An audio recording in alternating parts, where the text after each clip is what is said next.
निर्गमन अध्याय 39 राजकीय वस्त्र तैयार करना। फिर उन्होंने नीले, बैंगनी, लाल रंग के काटे हुए कपड़े पवित्र स्थान की सेवा के लिए और हारून के लिए भी पवित्र वस्त्र बनाए, जिस प्रकार यहोवा ने मूसा को आज्ञा दी थी। उसने एपोद को सोने और नीले, बैंगनी और लाल रंग के कपड़े का और सूक्ष्म बटी हुई सनी के कपड़े का बनाया, और उन्होंने सोना पीट पीट कर उसके पत्थर बनाए। फिर पत्थरों को काट काट कर तार बनाए और तारों को नीले, बैंगनी और लाल रंग के कपड़े में और सूक्ष्म सनी के कपड़े में कढ़ाई की बनावट से मिला दिया। एपोद के जोड़ने को उन्होंने उसके कंधों पर के बंधन बनाए, वह अपने दोनों सिरों से जोड़ा गया, और उसे कसने के लिए जो काढ़ा हुआ पटुका उस पर बना,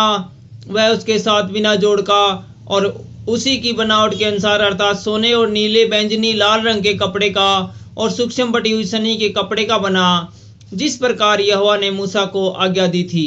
उन्होंने सुलेमानी मणि काटकर उसमें इजराइल के पुत्रों के नाम जैसे छापा खोदा जाता है वैसे ही खोदे और सोने के खानों में जड़ दिए, और उसने उनको एपोद के कंधे के बंधनों पर लगाया, जिससे इजराइलियों के लिए स्मरण कराने वाली मणि ठहरे, जिस प्रकार मूसा को आज्ञा दी थी। सीनाबंद या चपरास बनाना। उसने चपरास को एपोद के समान सोने की और नीले, बैंगनी और लाल रंग के कपड़े की और सूक्ष्म बटी हुई सनी के कपड़े में बेल बूटे का काम किया हुआ बनाया। चपरास चकोर बनी और उन्होंने उसको दोहरा बनाया, और वह दोहरा होकर एक बीता लंबा और एक बीता चौड़ा बना,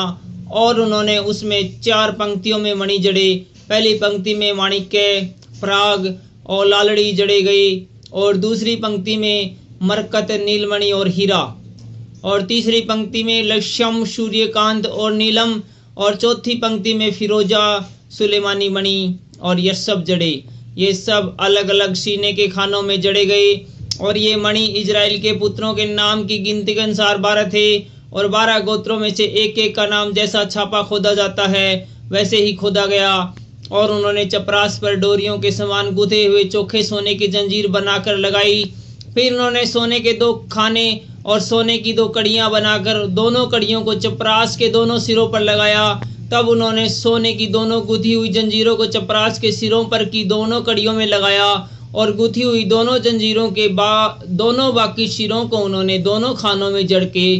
एपोद के सामने दोनों कंधों के बंधनों पर लगाया। तब उन्होंने सोने की 2 कड़ियां बनाकर चपरास के दोनों सिरों पर उसकी उस कोर पर जो एपोद के भीतरी भाग में थी लगाई, और उन्होंने सोने की 2 और कड़ियां भी बनाकर एपोद के दोनों कंधों के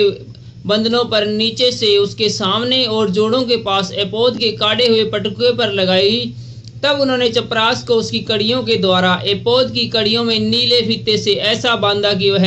एपोद के काटे हुए पटुकों के ऊपर रहे, और चपरास एपोद से अलग न होने पाए, जैसा यहोवा ने मूसा को आज्ञा दी थी। अन्य राजकीय वस्त्र बनाना।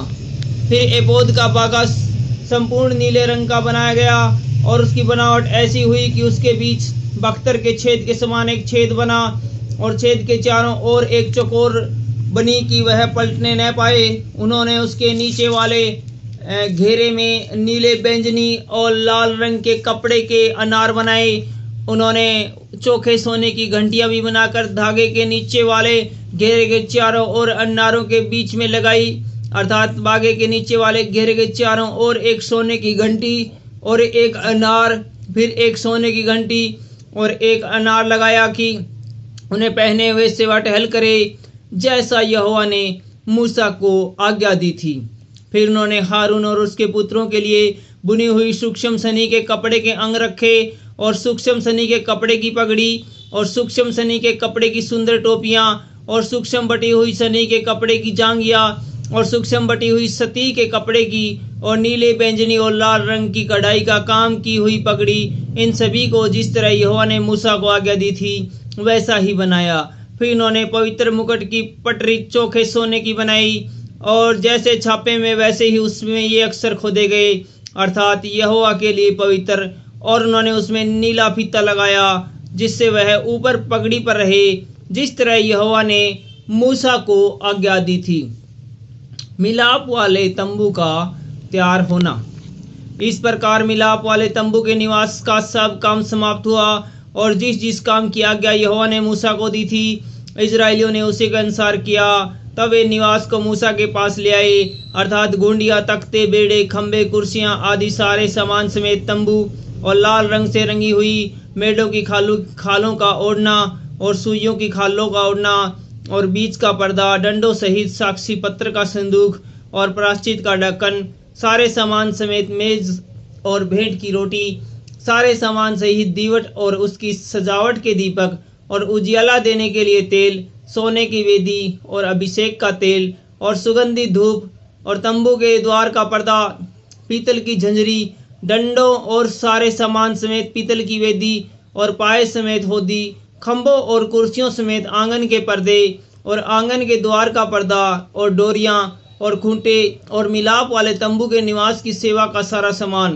पवित्र स्थान में सेवा टहल करने के लिए बेल बूटा काटे हुए वस्त्र और हारून याजक के पवित्र वस्त्र और उसके पुत्रों के वस्त्र जिन्हें पहनकर उन्हें याजक का काम करना था, अर्थात जो जो आज्ञा यहोवा ने मूसा को दी थी उन्हीं के अनुसार इजराइलियों ने सब काम किया। तब मूसा ने सारे काम का निरीक्षण करके देखा कि उन्होंने यहोवा की आज्ञा के अनुसार सब कुछ किया है और मूसा ने उनको आशीर्वाद दिया। Thank you.